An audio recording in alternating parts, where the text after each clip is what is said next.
Okay, so I'm going to go through now the maths of the wedge fringes. I suppose it should be called the physics really, but go through the maths, show the formulae, which does get a little bit complicated.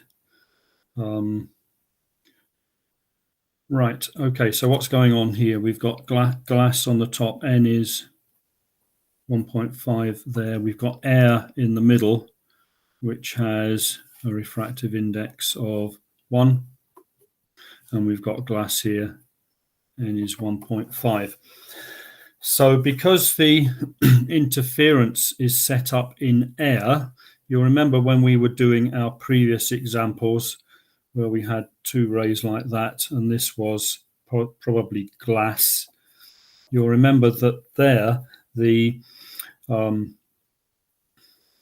optical path difference was 2nd, where n is the refractive index. Well, we can use the same formula here, but the interference is set up in air. So the optical path difference, which would be 2 times n times d, is actually just 2 times d, because the refractive index of air is 1. So the optical path difference between rays 1 and 2 is just 2d in air. I'll write in glass there, or whatever else it is, in some sort of oil or whatever, water. But in air, the optical path difference is just 2 times d. I'm going to call that t for now, just to make sure that we know it's different. I'll get rid of that t there. But we'll have a look here at this thickness here between the top slide and the lower slide, and we're going to call it t. So 2nd becomes just 2nt, but n is equal to 1. So in air, the optical path difference is just 2t, where t is the thickness of the air here. Now, the thickness of the air varies. Obviously, the thickness of the air down here is nothing, where the two slides touch, and t gets thicker and thicker, or bigger and bigger, as we move along here, because the wedge is on a slant. So in air, we've got 2t is the optical path difference. Now we have to put in a phase change if there is one. Let's look at ray 1. Ray 1 is in glass and is reflecting when it gets to air. So it's high 1.5 to low 1. High to low, no. So there's no phase change. That's for ray 1. What about ray 2? Well, ray 2's gone through this piece of glass, it's gone into air, and then it's reflecting from this top piece of glass here. So this is refractive index 1, air. This is refractive index 1.5, and that is low to high, I. We do get a phase change, so there is a phase change.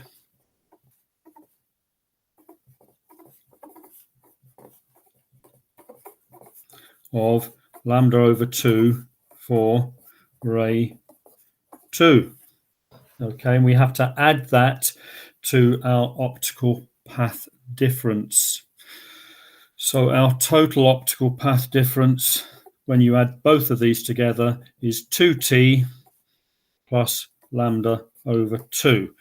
And then what we're going to do is, right, we're going to put that equal to m lambda, or we're going to put it equal to m plus a half lambda to look at the constructive and destructive interference versions, because we get both. We get destructive interference. I've rubbed it all out now. Destructive interference gives you a dark fringe down here, and then you get a light bit, and then you get a dark bit. And as you go from one to the other, it's going from destructive to constructive interference. Okay.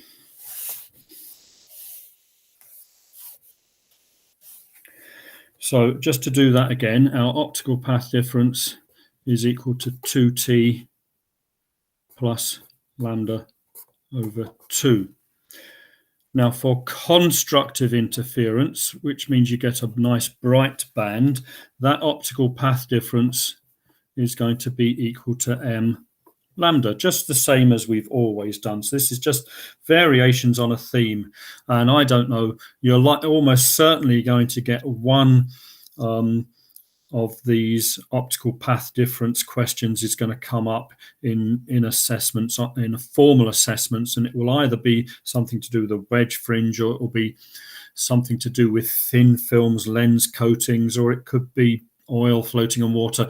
It's such a big area, such a big topic in the wave section, in the overall quantum wave section, that you're almost certainly going to get one of these. So if you get the hang of this, then it's going to be okay.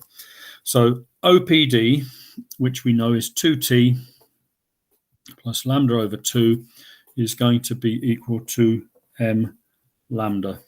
So 2t is equal to m lambda minus lambda over 2, which is inside the bracket. We've done this again and again, m minus a half lambda. And then if I want to rearrange that just for t, I will divide by 2. Once again, I can't have m equal to 0 because then I have negative a half lambda. I can't have a negative thickness. I can only have a positive number. So this must be for m equals 1, 2, 3, and so on. And what actually happens is, if we go back and look at our interference pattern, the very first interference bright area, bright constructive interference fringe, is where m equals 1, and the next one is where m equals 2, and the next one is where m equals 3. Okay, so that's for constructive interference, where we have the bright bands. The bright bands are in the middle of the dark bits there. Okay. Now let's do the same for destructive interference.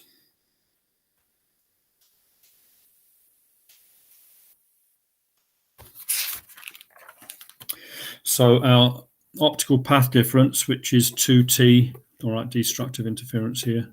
This is the dark bands. 2t plus lambda over 2 has got to be equal to, and you'll see where this is going, m plus a half lambda. And we're going to rearrange that. Take half a lambda over there. 2t equals, and I'll expand that, which is m lambda plus m lambda plus lambda over 2 minus lambda over 2.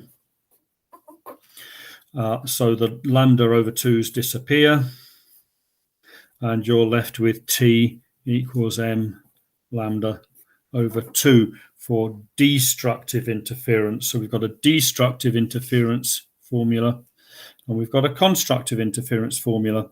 Can we have m equal to 0? Well, let's look at our two pieces of glass again.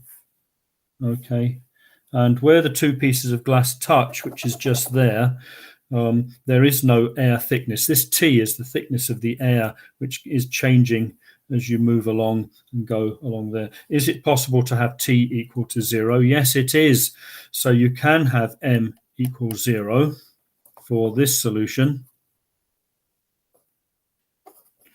So 0 would be where the two bits of glass touch, because there's no thickness of air there. And as you move along, we've got, this is our dark, I'll take that out so you're not confused, and then it's another dark one and another dark one. Okay, so we've got M equals 0 there, M equals 1, M equals 2, M equals 3, and so on as you go along. So we've got two separate formulae. We've got that one for destructive interference, and we've got this one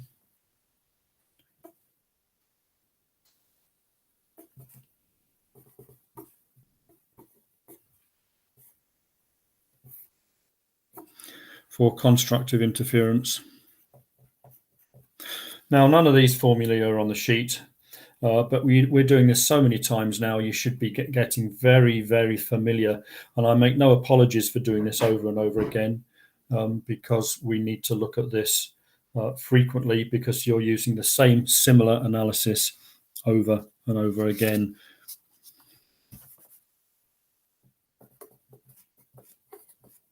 So two separate formulae there. Okay. Now we're going to take these two formulae and we're going to have a look at the geometry of the slides.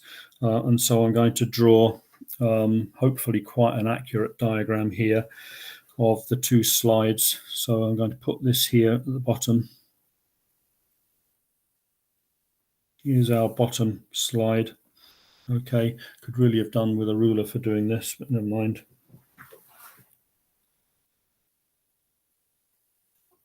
And let's keep going all the way up there. And there's our second slide at an angle. And it's being propped up by something. I'm not going to put the something in, but the propped up height here, the biggest distance with the wedge, we're going to call D. This gets a bit confusing because this is not the same D as the D that we were using earlier with 2ND. This is the thickness of whatever it is that's propping up the wedge, whether it's the human hair or it's the bit of tin foil. Okay, so that's D at that end. And we're going to pick somewhere down here some sort of fringe here where we're getting the light coming in and doing that. Okay, so we will see some sort of fringe here, whether it's a dark one or a light one. It doesn't really matter just for now, but we'll see some sort of fringe. Okay, now the distance of that fringe that we're going to see here, we're going to call that a distance X from the end where the two slides touch. Okay, and we're going to measure the entire distance right along there from one end of the slide to the other, and we're going to call that length L. I hope this is appearing on my board and isn't missing off. So I've got X is the distance from where the two bits of glass touch to a fringe here. Any one, there could be any number. The total distance is L. The distance, the thickness of the object that's doing the propping up is called D, and the thickness where this fringe is that we're looking at here, this is called T. That's the T here. The thickness of the air wedge where we're looking at the fringe we're interested in. And there's many of these fringes, so I'll put T is here. Okay. So I hope you get that. Just allow a second for that to sink in. D is the maximum distance, which is the thickness of the object propping up the two slides. And L is the maximum distance, it's the length of the slide. We've got a fringe that we're looking at. We're just going to set up our traveling microscope to look at a particular fringe just here, which is a distance from the end X, and the thickness here is T. Okay. Gonna have to do some rubbing out. You've got this in your book, you've got this in your book, you're going to have this in your book, you'll be able to look at all of this. I'm unfortunately having to look at another piece of paper because it doesn't fit on the board all at the same time.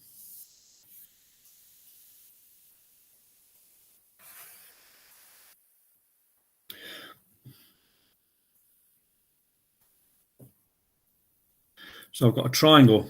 This is my air wedge, and the height of the triangle at the end is D.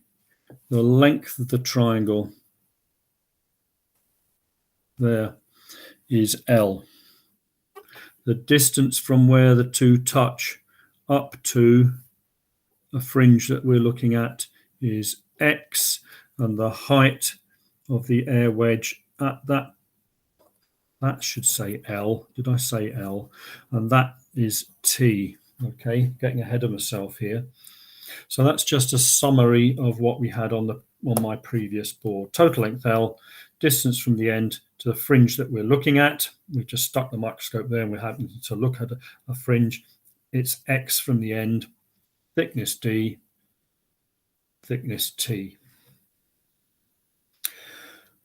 Okay, how do we measure these distances X and L? I've already mentioned the traveling microscope, and the traveling microscope you would put over here, as I've already said, and you would measure this distance. Before, I think I had this as, it just appeared on my ruler as 0.2. You then move the microscope along, you turn this dial, and the microscope travels. It travels along, and it might go over quite a lot of different fringes until you actually stop it here. And then you take another reading, and so we can measure this distance X by taking one reading from the other. I mentioned that before. Now, if you keep going, keep going until you get your microscope right over this end, and you can just see where the glass stops. By looking straight down, you'll see you'll be looking through the glass, and you'll suddenly see the bit of glass disappears, and you can measure that distance, and you take that reading away from that reading in exactly the same way as you did that. And so these two readings, L and X, are made quite accurately with the traveling microscope. So these are physically something you can do. Just imagine that you've got a ruler there, and you put your ruler there and measure that distance, and the ruler there and measure that distance, okay, which you can easily do. Okay. Now, similar triangles. We've got a big triangle, and we've got a smaller triangle. Big triangle with D and L, and a smaller triangle with T and X. Now, these two triangles are similar. And similar triangles, you can look at a mathematical relationship of similar triangles. T divided by X will be equal to D divided by L. And then I can do a little bit of swapping around. I can turn this over. X divided by T is L over D, and some cross multiplying, and I will get X is equal to TL divided by D. Bear with me on this, okay?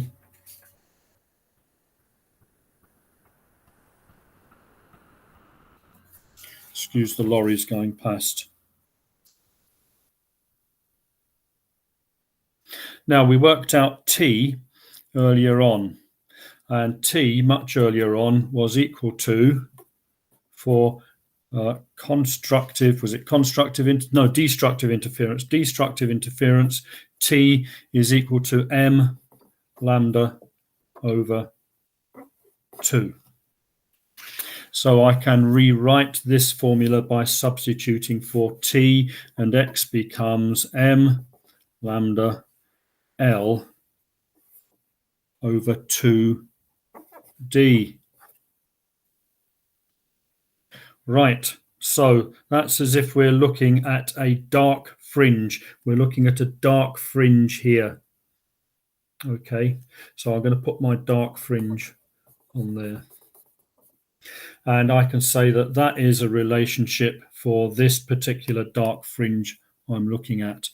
Now, if I then take my traveling microscope and I make my microscope move along just one fringe,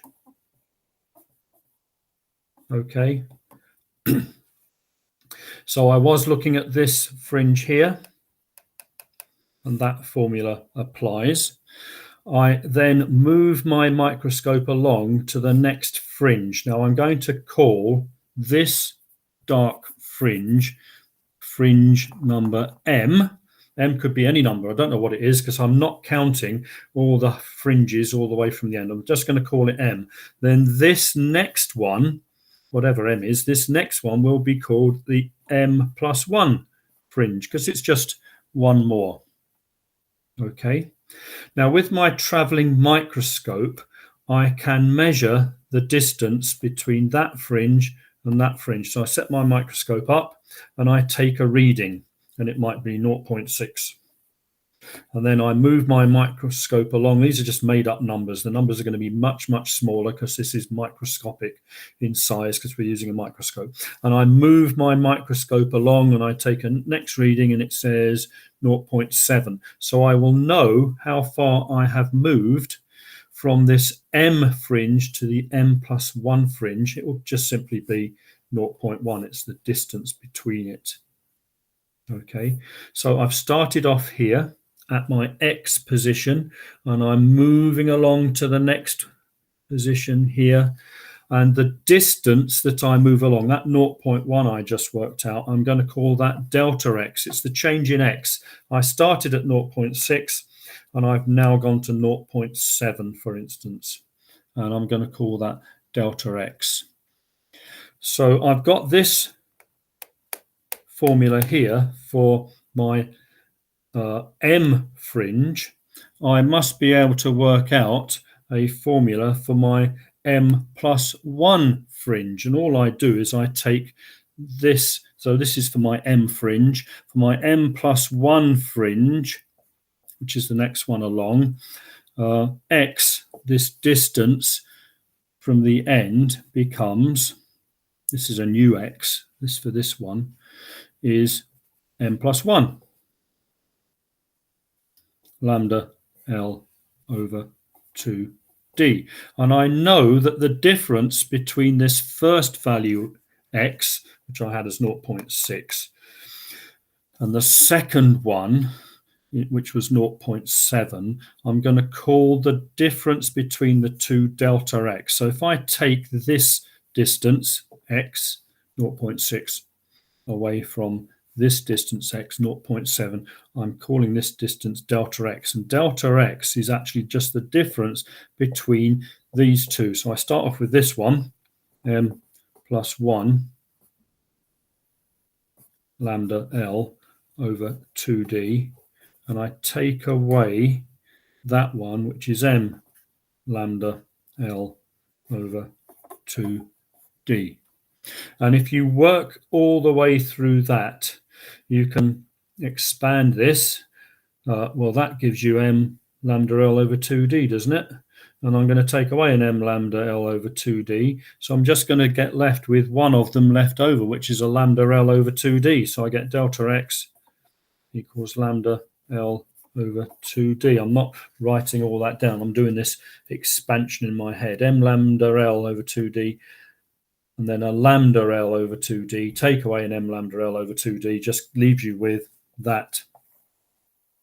Delta X is lambda L over 2D, which is a useful thing to know. Well, why is it a useful thing to know? Because I can use this formula. If I've just measured that, which I said was 0.1, I know it because I can measure it from there to there. Okay, if I'm using a monochromatic light source, I'll know the wavelength. I've also measured the length, the whole distance from there to there, which is L. I can then rearrange this formula to give me D. And so D becomes lambda L over 2 delta X. I hope that's appearing on the board. And I can use that to work out the thickness of the human hair or the thickness of the tin foil by knowing the wavelength of light, the length of my glass slide from one end, touching end, right to where the human hair is propping up the end, divided by 2 delta X. And delta X is just the distance between two adjacent fringes, which I've measured with my traveling microscope as well. Okay, and there will be a worked example on that, but I haven't got it just yet. So I'm going to stop again for the end of this and give you time to think about that. And then I'll come back with a worked example. So that's video 2 on fringes. We're getting through quite a lot today.